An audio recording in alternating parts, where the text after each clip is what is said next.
This is a true account submitted to the Cryptic Archive. Names and locations have been changed at the request of the survivor. Sarah Hollis had worked the overnight shift at Milepost 9 Gas and Convenience for almost 2 years. The job wasn't glamorous. 12 hours alone behind bulletproof glass. Watching headlights cut through the dark on a state highway most people only pass through on their way somewhere else. The regulars were harmless. Truckers, insomniacs. The occasional couple on a long drive with tired eyes and a need for gas and bad coffee. Sarah knew most of them by face, a few by name. The routine was comfortable, predictable. She liked it that way.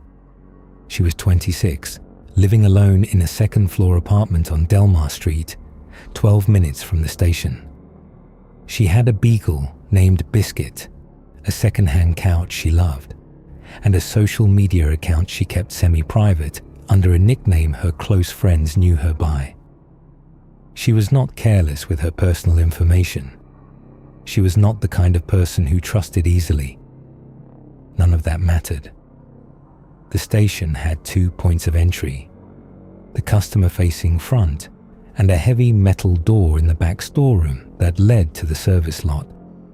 Sarah kept it deadbolted from the inside every shift.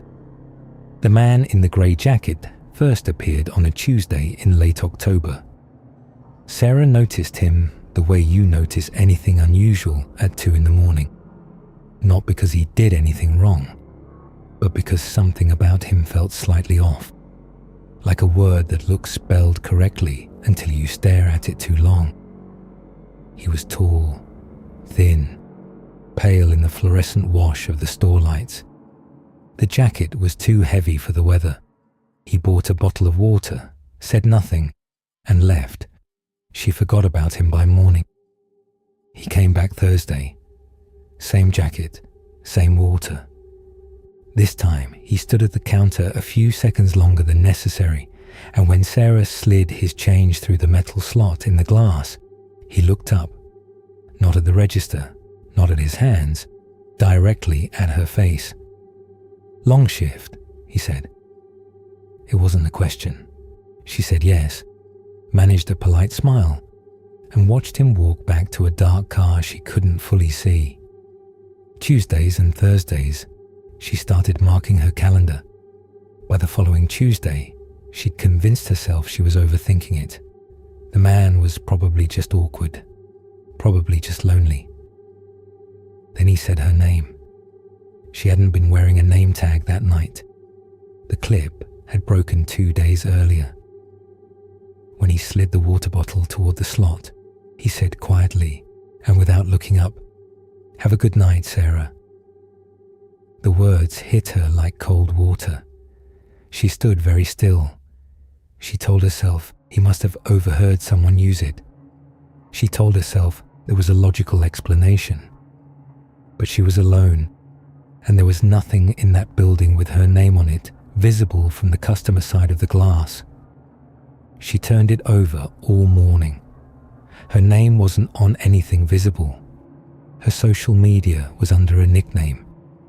She had never introduced herself. There was no explanation she could land on. She mentioned it to her manager the next morning. He told her to keep the front door locked after midnight and not to worry about it. She drove home feeling more alone than afraid. If the person responsible for her safety didn't take it seriously, she wasn't sure who would. She went home. She slept badly. She came back. The man returned the following Thursday. He bought his water. He stood at the counter. And then, in the same flat, unhurried voice, he said, "I drove past your apartment complex on the way here. The one on Delmar Street. Nice area." Sarah had not told him that. She had not told anyone at the gas station where she lived. She felt the blood leave her face. She asked him, as calmly as she could manage, how he knew where she lived. He smiled, a slow, patient thing, like he'd been waiting for the question, and said he had a good memory for details. Then he left. She called the non-emergency police line that night.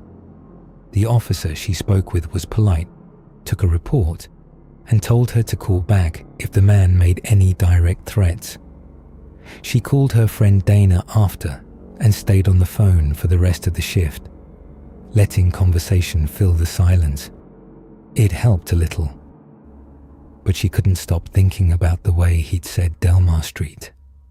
Not like a guess, like a fact he'd been holding on to. He came back on a Friday.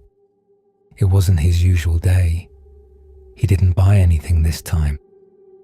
He stood at the counter and told her he'd noticed she'd been parking in a different spot behind the building lately. Then he mentioned Biscuit. He used that name, Biscuit, the name of her dog, the dog whose photos lived only on her semi-private account under a nickname. He said the dog was getting big. He said it like they were old friends catching up. Sarah called 911. She gave the dispatcher the description: grey jacket, pale, tall, dark car, and kept the line open. The dispatcher told her a unit was 12 minutes out. She watched the man through the glass. He didn't move.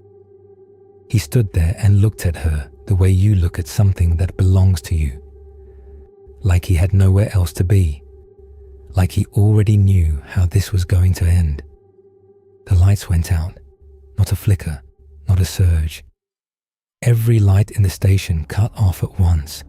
The interior, the pumps, the floods over the parking lot, and the emergency backup above the register clicked on, washing everything in dull red. Sarah was still on the phone. She told the dispatcher the power was out. The dispatcher told her to stay calm. 9 minutes. She looked through the glass. The man was gone. She exhaled. She almost let herself believe it was over. Then the door to the back room opened from the inside. The 911 call was still connected when the dispatcher lost audio from Sarah's end. Officers arrived at milepost 9 at 2:17 in the morning. The front door was locked. The lights were still out. Sarah's phone was on the floor beside the register, screen still lit, call still running. The back door, the one she deadbolted every shift, was hanging open. Sarah was found 41 hours later, 11 miles from the station, disoriented and in critical condition. She survived. She has never gone back to that stretch of highway. What happened during those 41 hours, Sarah has never fully recounted. What details she did share, she later asked investigators to keep sealed. The man in the grey jacket was never identified. The power outage was caused by a deliberately cut line behind the building. Investigators concluded he had accessed it sometime during the earlier hours of that shift, before Sarah had even arrived for work. How he obtained her name, her address, her dog's name, her parking habits, the details of her personal life. That part of the investigation remains open. Sarah lives in a different state now. She keeps her curtains drawn and her location off her phone. She still wakes up sometimes at 2 a.m. The muscle memory of the shift, she says. And in those quiet moments between sleep and fully awake, she thinks about a man in a grey jacket buying a bottle of water he never once opened, watching her through bulletproof glass like it wasn't really a barrier at all, like he was simply waiting for the right door to open. Doors, eventually, always do.